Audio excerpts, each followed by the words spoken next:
What is up, everybody? Sam Dog, the infamous 253, Dallas Stewart coming at you guys with the NFL 2020 Week 15 game picks. The Monday night game just wrapped up. Baltimore completed the sweep of the Cleveland Browns 47-42. Man, what a game that was. Dallas, how you doing, man?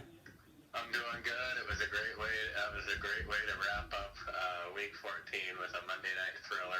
Yep, in Cleveland of all places. And I gotta say, we still gotta say, these aren't the same old Browns anymore with the way their record is.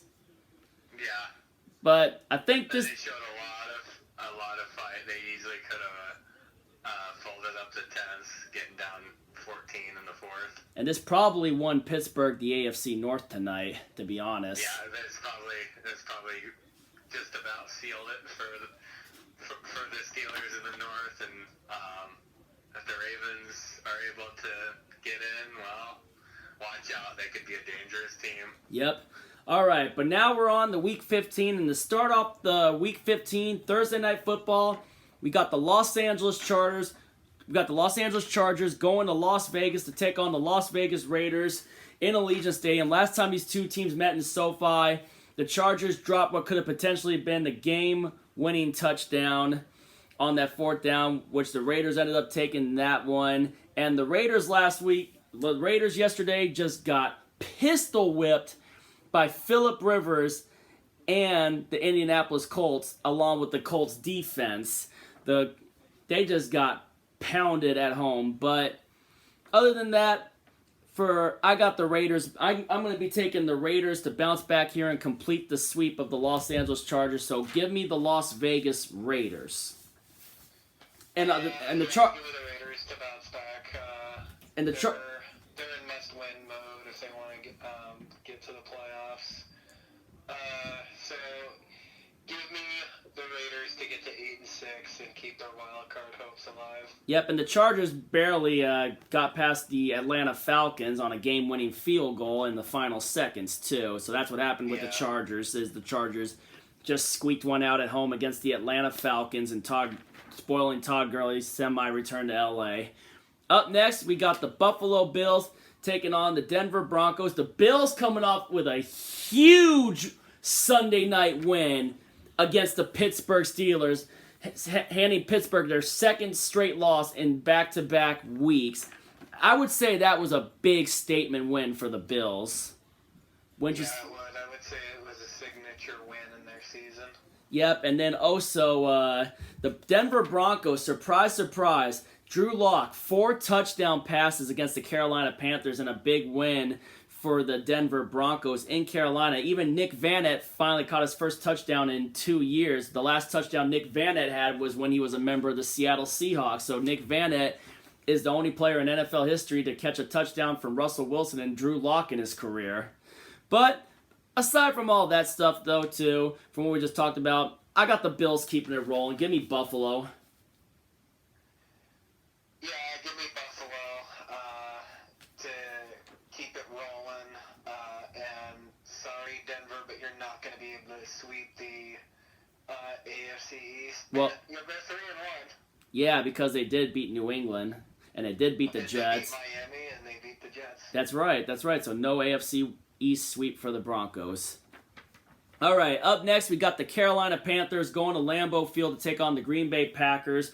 The Green Bay Packers yesterday took care of business against the Detroit Lions. It was close for a little bit, but then they were able to pull away. And the Panthers just, couldn't get it done against the Denver Broncos. And now this is the time you do not want to have to go to Lambeau Field. Now the Packers hold the number 1 seed because of the Saints' surprising loss to the Philadelphia Eagles, which gave the Packers the number 1 seed and all, too. But regardless of it, though, too, I mean, if we want any hopes, we're going to need the Packers to at least lose one more to an NFC team. But I don't really see it happening for the rest of the regular season, so give me the Packers. Yeah, give me the Packers to get to 11-3, and their focus is, they are in the driver's seat to get the number 1 seed. And I believe they don't let this one slip away. No, not a chance in hell, man. They want the road going through Lambeau. It's hard to play in Lambeau in January, especially in December, too. Up next, we got the Houston Texans going to Indy to take on the Colts. The Texans got anally fucked by the Chicago Bears defense, and the Colts took care of business in Las Vegas against the Raiders. Phillip Rivers, another big win, and the Colts. That one dude, man. I don't know who his name. Who was the guy that had the one-handed interception for Indianapolis? I can't remember his name. Yeah, Colts fans, put his name in the comments. I want to know who that was, because that guy made a hell of an interception yesterday against the Raiders. But regardless of that, Colts sweep the Texans. Yeah, Colts. The Texans. We picked last week against the Bears. They just got dominated by the Bears. Yeah, I mean, it's like a matter of because both the teams were obviously bad in their divisions, obviously. But man, I guess we picked Houston because we really didn't like the way Cleveland or the way Chicago was playing after that 5-1 start. Yeah, and then of course Mitchell Trubisky being out there at quarterback too. So there was that too. I mean, but the Bears defense, they just took it to him. Khalil Mack had a monster game. That whole Bears defense had a monster game that day. But Texans are just putrid, man. They're putrid. So give us Indianapolis to get the sweep. Up next, we got the Detroit Lions taking on the Tennessee Titans. Lions, obviously, like we just mentioned, they were hanging in there with Green Bay for a bit, and then Green Bay pulled away, while the Tennessee Titans just took care of business in Jacksonville. Titans win big. Yeah, Titans big. They continue their momentum, getting ready for that big Week 16 Sunday night game at Lambeau against the Packers. I got the Titans in this one. So do I. Up next, Chicago Bears taking on the Minnesota Vikings. Like we mentioned, the Bears just anally fucked the freaking Houston Texans, while the Minnesota Vikings, yesterday, Dan Bailey, pathetic performance, man. 4 missed kicks, including a PAT, and just couldn't get it done against Tampa. Granted, they were hanging in with Tampa Bay, but they weren't beating Tampa Bay. Let's be real. They weren't beating Tampa Bay in that one. They weren't. Yeah. Man, other than that, we know what happened last time when the Vikings took on the Bears. Wasn't it Monday Night Football last time that these two teams met? Yeah, it was on Monday Night Football. And Nick Foles got hurt, and the Vikings ended up winning that one? Yeah, I think the Bears' only touchdown was a Cordero Patterson kickoff return. Yeah. Whew, I mean, the Bears' defense played really good, just blowing out the Texans the way they did. And, of course, last time the Vikings and the Bears played, the Vikings knocked Nick Foles out of the game, too. But Trubisky was already injured, so they had to put someone else in to finish the game. So, regardless of it, man, I'm going to go ahead and I'm going to take Minnesota to complete the sweep. I'm taking the Vikings. Yeah, give me the Vikings to get to 7-7. Pretty much end the Bears' playoff hopes, and they were very slim to begin with, and I like them to just keep their very slim playoff hopes alive. Yeah. All right. Other than that, up next, we got our game. We got the Seattle Seahawks going to Washington to take on the Washington football team. We basically, I would say yesterday was a tune-up game from the way it looked, I would say, granted, a little confidence booster, but I would say this was more of a get-right game, to kind of get back in sync. A get-right game, a bounce-back game. But yeah, this was just a get-right game to try to, get back to, that execution and me and Brendan and I, if you go back to the preview game when Brendan Nelson and I were doing the preview for our game against the Jets last week, he was mentioning well. But other than that, Washington football team got it done in Arizona against the homeless 49ers, since the 49ers can't play in Santa Clara because of the whole COVID thing. But Chase Young had a monster game for the Washington football team, man. He was just wreaking havoc on Nick Mullins, and every touchdown the Redskins scores, the football team, Washington, they won that game without a single offensive touchdown. They won that game without a single offensive touchdown. All their touchdowns were scored on defense. A scoop and score off of a strip sack, which Chase Young scooped and scored, and then a pick six. So 2 house calls for the Washington football team, and don't overlook that Washington defense. And granted, Alex Smith did get to beat his former team, and then Dwayne Haskins had to come in because freaking Alex Smith did get hurt, and we don't know if I think we might have to expect for Dwayne Haskins, but don't count out Alex Smith. But I don't know if Alex Smith will be playing. Keep me posted on that. Would love to collaborate with Ed Oliver, the Washington fan, to talk about this game coming up. Cannot overlook this Washington defense. Washington is fighting to win the NFC East. They're hungry for that NFC East, man, for sure, man. Definitely not sleeping on them, man. Cannot sleep on them for that. But regardless of that, though, too, hopefully we can try to keep it rolling, though, too. I mean, even if they don't have Alex Smith, but got to be prepared for going up against that defense and try to find a way to, limit the damage that Chase Young can do and just try to keep Russell Wilson clean in the pocket, give him time to throw deep balls to Metcalf and Lockett. But give me the Seahawks to go into Washington. Hate playing on that field over there because of because how bad it is with injuries that it's costed. I mean, it took Chris Clemens out of the 2012 playoff game with a torn ACL. It's just, man, that field's always been crappy over there. But I think we can go in and get it done, but not overlooking them because we know that that they want a chance to win the East. But give me the Seahawks. Yeah, give me the Seahawks. I like them to travel across the country. 10 a.m. kick. I just think this is a very important game for the Seahawks. Right before that big Week 16 showdown against the Rams. Give me the Seahawks in this one. This could be like an ugly 16-13 type game, 20-17. But I got the Seahawks doing just enough. Maybe 28 to 21, 27-20. But I mean, I'm not gonna overlook Washington. I like the way Ron Rivera has them playing, though. I gotta respect what Ron Rivera's doing over there. Ron Rivera, he definitely could be a candidate for Coach of the Year. Possibly, The way he's turned that team around. Yeah, give him. After a 2-7 start. Yeah, I mean, you gotta give Ron Rivera the props he deserves for that turnaround with Washington, and they could be good going into the future. I mean, we'll see. Yeah. Alex Smith is getting older, though. That D-line. Yeah, that D-line, man. That's my biggest concern going into that game is the defensive line. Montez Sweat, Chase Young, the rookie phenom, and they got good. They got a good defense, man.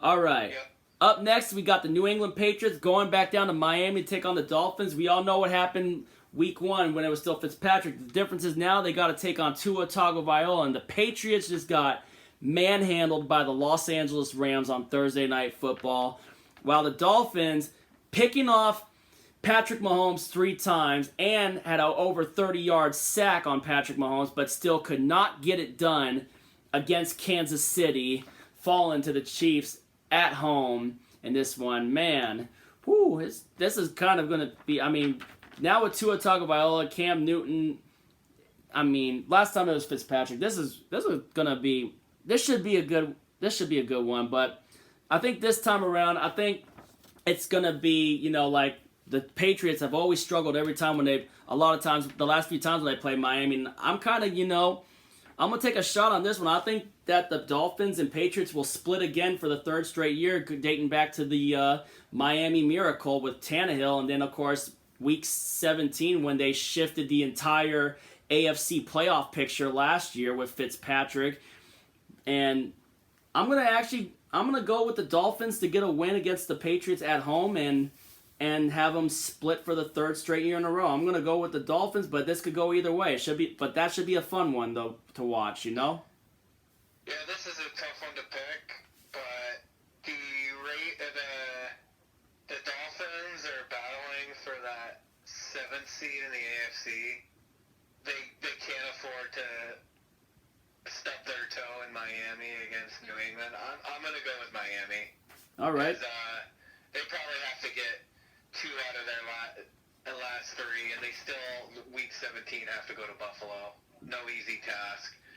Give me the Dolphins because there's a lot on the line for them. There is definitely a lot on the line for them, and they could be getting back and sneaking back into the playoffs here if they get a win over the Patriots. Up next, we got the Jacksonville Jaguars taking on the Ravens. The Jaguars just got smacked by the Titans. The Ravens just barely squeaked out of Cleveland tonight with a 47-42 win over the Cleveland Browns to complete the sweep and try to keep somewhat of their playoff hopes alive. Smooth ride from here. Ravens in a blowout. Yeah, Ravens Lock of the carry that momentum from this thriller in Cleveland, and they just beat the brakes off the Jaguars. Yeah, this is definitely a lock of the week. And that'll be 13 losses in a row for the Jaguars as Gardner Minshew returns as the starter. Yes, he does. Up next, we got the Tampa Bay Buccaneers going to Atlanta to take on the Falcons. The Buccaneers just got it done against the Minnesota Vikings, and Tom Brady, Scotty Miller, Mike Evans, Rob Gronkowski, 95 times they've connected for touchdowns with Brady and Gronk. You know, they could be closing in on that 100. Could they possibly close in on 100 going into, if they get into the playoffs and that, which we don't know who if they, depending on what happens the rest of the way, who they'll play. I mean, they could possibly play us for all we know, depending on our seeding and whatnot. But the Falcons, obviously, Matt Ryan, costly interception. Chargers drove down and got the game-winning field goal. I'm going to take the Buccaneers to beat the Falcons here. Give me Tampa. Yeah, give me Tampa. There's no way they fall for a trap game in Atlanta, I don't think. Still battling for wild card position. They can't afford to let this one get away from them.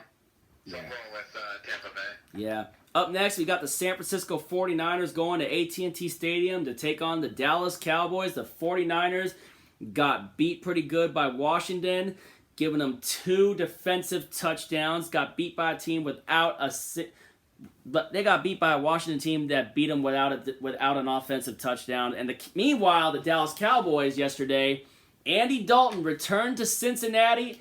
And he and the Cowboys, Andy Dalton, granted that one of the touchdowns with a 78-yard scoop and score by Aldon Smith on defense, but Andy Dalton returned to Cincinnati and stuck it to his former team. Yeah, he did.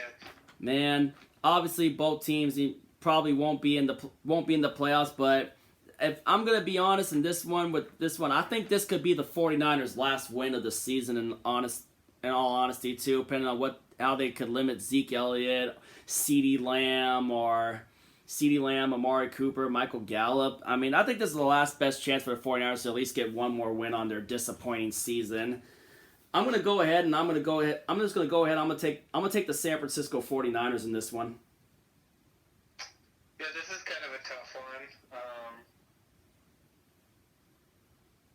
I guess I'll go with San Francisco. You're right. This is probably their last best chance at a win. I guess the Cowboys not mathematically eliminated because they're in the NFC East, but I mean they're practically done. It would take a miracle for them to get in. But I guess I'll go with San Francisco, but I won't be surprised if Dallas wins. Granted, we still have to play in Week 17. We're not going to overlook them regardless, They might have Garoppolo and Kittle back for that game because I still think they want to play them this year, and they definitely will want to play spoiler in Week 17. Oh, definitely, man. Definitely with that. Up next, we got the Philadelphia Eagles taking on the Arizona Cardinals. Jalen Hurts' first career win. We had that as a lock of the week, but we had no idea if Drew Brees was going to be back. And, man, the Philadelphia Eagles surprised. Jalen Hurts, I think this is but the way he performed great yesterday against the New Orleans Saints. He even had 100 yards rushing in that too. I think that signals that I think the Eagles are getting ready to show Wentz the door. Dallas? Yeah. In Arizona, they took care of business against the New York Giants. Obviously, yeah. Hassan Reddick, 5 sacks, setting a new franchise record for the Cardinals, dating back to the record originally from when the Cardinals were in St. Louis back in the day. But, man, they just took it to it. But the Eagles, man, crazy upset over the New Orleans Saints. Cardinals still trying to fight to keep their hopes alive for a wild card spot. And I'm going to take the Arizona Cardinals, but I'll tell you what. If Jalen Hurts upsets the Cardinals, man, I'll tell you what, that would be crazy to see, man. You know, Oh yeah. if Jalen Hurts were if Jalen Hurts was to upset the Cardinals' wild card chances. if the Eagles upset the Cardinals are fucked because then they have to play the LA Rams. They still have to play the Rams in Week 17. Yeah, and the Rams could probably deliver a knockout punch to probably spoil the hopes and dreams of the Cardinals fans to get back to the playoffs. Yeah. But I'm gonna take Arizona. I'm going with the Cardinals. I think the Eagles have a bit of a letdown having to come across the country. Yeah, that's why I picked Arizona too. But if Jalen Hurts pulls his upset, not saying he's going to, but it would be freaking crazy if he pulls back-to-back upsets. Yeah. Up next, we got the New York Jets, who we just, had our tune-up game against yesterday, going to LA to take on the Rams. Yeah, so basically, Rams just doing the same thing what we just did yesterday against the Jets. So Rams in a second lock. Got the Rams in a 2 locks of the week. So give me the Rams. Yeah, give me the Rams. It'll be a nice little tune-up before that Week 16 showdown in Seattle. Yep. With us, With us. Depending on how we do against Washington, this week. But the Rams are going to take care of business against the... And the Jets will be 2 games closer to futility. Yep, and becoming the first ever team out of all the teams to ever win the Super Bowl, being the first of the Super Bowl winners to ever go 0-16. Yep. Up next, we got a really good one. I don't know if the Saints will have Breeze back, but we got the Chiefs going to the Superdome to take on the New Orleans Saints. The Chiefs got it done despite 3 Patrick Mahomes interceptions against the Dolphins, and the Saints got upset by the Philadelphia Eagles and Jalen Hurts, obviously with Taysom Hill as their quarterback. But, man, are they going to freaking is this the week that they get Drew Brees back? Because this is seriously going to be the week that they need Drew Brees back, and they need their defense to their number 1 ranked defense to come out big against the Chiefs. But Patrick Mahomes is on fire. Clearly, I think Mahomes will win his 2nd MVP this year with the way he's been playing with the Chiefs. And, this is this is going to be a good one, though, too. I don't know if the Saints will have Breeze yet, but I'm taking the Kansas City Chiefs to keep it rolling. Give me the Chiefs to go into the Superdome and get a win in New Orleans. Give me the Kansas City Chiefs. Yeah, give me the Chiefs. I know the Saints are going to be a little ticked off about losing in Philadelphia to Jalen Hurts, but the Chiefs, again, same thing over in the NFC. They're in the driver's seat to get the number 1 seed in the AFC. Yeah, but the Packers beat the Saints earlier in the season. Yeah, but I like the Chiefs in this one because they have their eyes set on home field. Yeah. Up next, we got the Sunday night game. We got the Cleveland Browns going to MetLife Stadium to take on the New York Giants. The Giants got beat by 5 Hassan Reddick sacks, and the Cardinals took care of business against them. The Cleveland Browns just, so close against Baltimore from splitting, but they just got swept by the Ravens tonight on Monday Night Football. It was a hell of a game, hell of a shootout, 47-42 to final in Cleveland. Baltimore got it done against them, and Browns are going to be going to that Giants game pissed because this probably just blew their chances at a division at trying to possibly get back up there with Pittsburgh and win the division. But I'm taking the Cleveland Browns to bounce back and take care of business against the Giants. So give me the Browns. Yeah, give me the Browns to bounce back. Dallas? They're going to want to take their frustration out on the Giants. I agree with... After nearly pulling off a great comeback. Yeah. And last but not least, the Monday Night Football game, Steelers versus Bengals, our 3rd lock of the week, Steelers. Why is that even a Monday Night Football game? I have no idea this late in the year. Steelers in an absolute massacre. I agree. That bounce back from their 2 disappointing losses to Washington and Buffalo. Let me tell you. They won't lose 3 in a row. If they do, that would have probably also... That might be the upset of the year if that happens, but it won't happen. Yeah. And other than that, that's it. No splits this week. We agree again on every pick that we made. So we got the Raiders going up and taking care of business at home against the Chargers. Bills taking care of business against the Broncos, which that's a Saturday game. Same with the Packers and Panthers. That's a Saturday game, and the Packers should take care of business against the Panthers. Colts over the Texans, Titans over the Lions, Vikings over the Bears. Hopefully Seahawks can go in and get it done against Washington, which we got that. And Dolphins over the Patriots, Ravens over the Jaguars, Buccaneers over the Falcons, 49ers over the Cowboys, Cardinals over the Eagles, Rams over Jets, Chiefs over Saints, Browns over Giants, and Steelers over the Bengals. And there you have it. That is our Week 15 game picks for the 2020 season. Drop your picks in the comments down below, and thank you for all who still keep on supporting the channel. And otherwise, me and Dallas wouldn't be doing these game picks if you guys, didn't like what we were doing. And just we appreciate you guys for coming in here and showing the support on there and dropping your picks and all that stuff too. So even if you're new to the channel, hit the subscribe button, ring the bell for notification, and don't forget the thumbs up that sucker down below. And Dallas, once again, we're coming into the parts where playoff seedings are ultimately decided, man. And it's a tough part of the season too, man. So let's hope for the best, right? And thank you once again. We're approaching the final stretch here where the teams that are in it, the games just matter so much more. Yep. Do or die time. Do or die time and crunch time. Other than that, gonna sign out here. Sam Dog, the infamous 253. Dallas Stewart signing out. If you ain't with it, you ain't infamous. And as always, go Seahawks.